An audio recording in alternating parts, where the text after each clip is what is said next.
지금 예배합니다. 4월 21일입니다. 여호와의 천사가 갓에게 명령하여 다윗에게 이르시기를 다윗은 올라가서 여부스 사람 오르난의 타작마당에서 여호와를 위하여 제단을 쌓으라.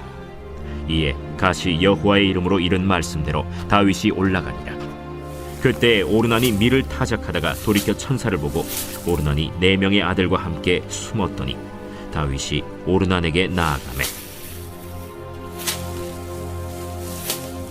오르난이 내다보다가 다윗을 보고 타작마당에서 나와 얼굴을 땅에 대고 다윗에게 절하매 다윗이 오르난에게 이르되 이 타작하는 곳을 내게 넘기라.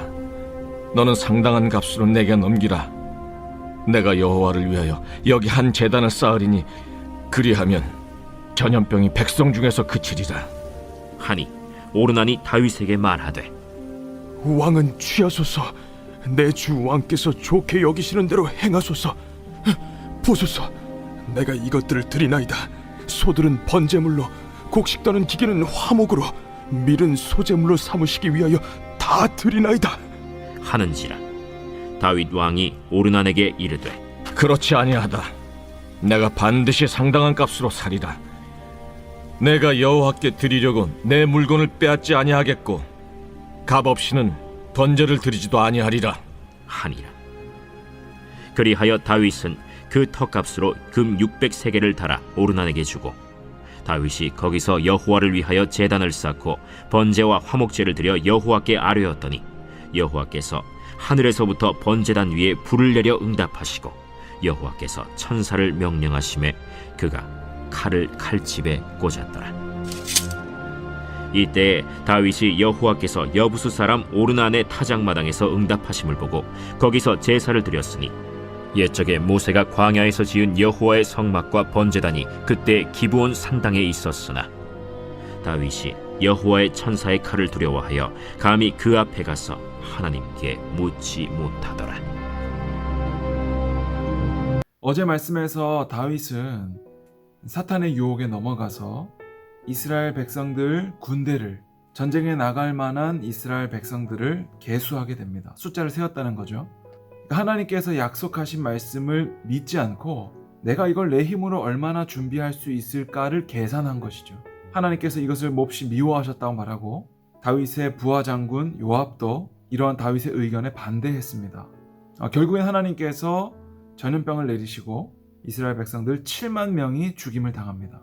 이러한 한 사람의 잘못된 결정으로 인하여서 이스라엘 백성들이 많은 피해를 입게 되는데 결국 이것은 믿음의 문제였고 다윗은 곧바로 돌이켜 하나님께 회개함으로 이것은 나의 잘못입니다. 저들을 벌하지 말아 주십시오. 용서해 주십시오. 라고 기도하게 됩니다. 그래서 하나님께서는 천사를 통해 갓 선지자에게 다윗에게 오르난 타작마당에 올라가서 그곳에서 여호와의 제단을 쌓으라 라고 이야기합니다. 이곳은 나중에 성전을 지을 터가 되거든요. 다윗은 이곳에 올라가서 이 오르난에게 이 타작마당을 나에게 넘겨라. 내가 값을 치르고 사겠다라고 이야기합니다. 오르난은 다윗에게 마음껏 갖다 쓰라고 말합니다. 나의 가축들을 제물로 드리시고 이 성전의 터를 필요하신 대로 가져가라고 이야기합니다. 하지만 다윗은 내가 그냥 가져가기를 원치 않는다. 내가 반드시 값을 치르고 이것을 가져가겠다 라고 이야기합니다. 그리고 이 오르난의 타작마당은 나중에 하나님의 성전이 지어지는 터로 준비됩니다. 지난주에 큐티에 다윗이 가는 곳마다 승리했을 때 얻은 그 전리품을 하나님께 다 드리거든요. 그런데 그때 그것을 솔로몬이 가져다가 성전을 지을 재료로 쓰게 됩니다. 오늘 이 오르난의 타작마당도 다윗이 값을 치르고 그 터를 미리 예비하게 되는 것이죠. 성전은 누가 짓는다고요? 다윗이 아니라 솔로몬이 짓게 되죠. 그리고 특별히 오늘 이 다윗의 잘못을 통하여 회개하고 하나님의 명령대로 제단을 쌓게 되는 이 스토리를 통해 우리가 볼 수 있는 것은 내가 반드시 상당한 값으로 사리라. 내가 여호와께 드리려고 내 물건을 빼앗지 아니하겠고 값 없이는 번제를 드리지도 아니하리라. 그러니까 하나님께 이 제사를 드린다는 것, 예배를 드린다는 것은 반드시 값을 치르게 되어 있습니다. 우리도 값없이 공짜로 믿음이라는 것을 선물로 받았지만 구원도 마찬가지 이것은 사실 값이 없는 게 아니죠. 누가 값을 치르셨어요? 예수님께서 대신해서 값을 치르셨다라는 겁니다. 예수님이 죽으심으로 우리를 건져내셨다라는 것이죠. 예수님이 값을 다 치르셨기 때문에 우리는 이것을 공짜로, 은혜로 누릴 수 있다라는 것이죠. 하나님께서는 이렇게 하나님의 약속을 이루시기 위해 다윗을 택하시고, 다윗이 때때로 다른 곳에 마음을 빼앗길지라도, 죄악을 저지를지라도 늘 하나님께서는 미리 제단을 예비해 두시고, 또 사람을 예비해 두시고, 또 하나님의 계획들을 하나하나 이루어 가시는 분이라는 것입니다.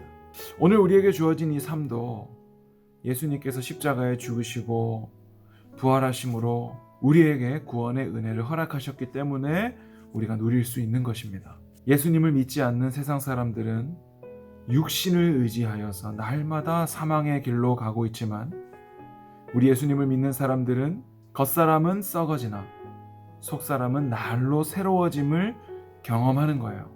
여러분, 우리의 어떠함과 상관없이 하나님은 하나님의 일을 하고 계신 줄로 믿으시기 바랍니다. 하나님의 일하심 가운데 나의 공로를, 내가 한 일을 자랑하지 마세요. 그저 하나님께서 다 값을 치르신 그 은혜, 그래서 우리에게는 값없이 주어지는 그 은혜를 여러분 오늘 하루도 기쁨과 감사함 가운데 충분히 누릴 수 있기를 축복합니다. 여러분, 오늘 다윗이 비록 잘못을 저질렀지만 하나님의 음성에 민감하게 반응하고 회개함으로 나아갔을 때 하나님께서는 그에 대한 대처 방법, 해결 방법까지도 마련해 주시고, 다윗은 그저 거기에 순종했을 뿐인데 오르난을 만나게 하시고 그 타작마당을, 그 성전을 지을 수 있는 터를 예비하게 되는 것처럼, 오늘 우리의 삶에 하나님께서 어떤 부분을 마음속에 떠오르게 하시고 말씀하여 주실 때 그것에 대해서 오늘 우리 각자가 한번 순종해 보세요. 하나님께서 뜻하신 바들을 우리의 삶 가운데 이루어 주실 것입니다. 여러분, 그럴 때 우리의 신앙은 하나님의 살아계심을 보게 되고 조금 더 하나님께 가까워지게 되는 거예요. 하나님의 살아계심을 내 삶으로 증거하게 되는 것입니다. 오늘 우리의 삶 가운데 무너져 있는 부분들이 무엇인지 점검하고, 하나님, 내 삶에 하나님께서 원하시는 것이 무엇입니까? 하나님의 마음이 있는 곳이 어디입니까? 나도 그곳에 있기 원합니다 하는 마음으로 살아간다면 하나님께서 여러분을 통하여 하나님의 말씀을 이루시고 또 구원의 놀라운 은혜들을 날마다 누리게 하실 것입니다. 오늘 하루도 살아계신 하나님과 동행하면서 하나님께 우리의 사랑을 고백하는 하루가 되었으면 좋겠습니다. 기도하겠습니다. 하나님, 감사합니다. 오늘도 하나님은 나의 세밀한 음성에도 귀 기울이시고 나의 발걸음을 아시며 또 나의 고민을 이해하시는 분이신 줄로 믿습니다. 오늘 그 하나님께서 나와 함께 하시니 내 삶에 넘치는 감사와 기쁨으로 주님께 한 걸음 더 나아갑니다. 주여, 우리의 삶에 무너진 부분들이 있다면 다윗과 같이 회개하게 하시고, 하나님께서 그 기도를 들으사 바른 방향을 제시해 주셨을 때 믿음으로 순종케 하시고, 그것을 통해 하나님의 살아계심과 하나님께서 값을 다 치르신 은혜를 오늘 하루도 누리며 살아가는 모두가 되게 하여 주시옵소서. 예수님의 이름으로 기도드립니다. 아멘.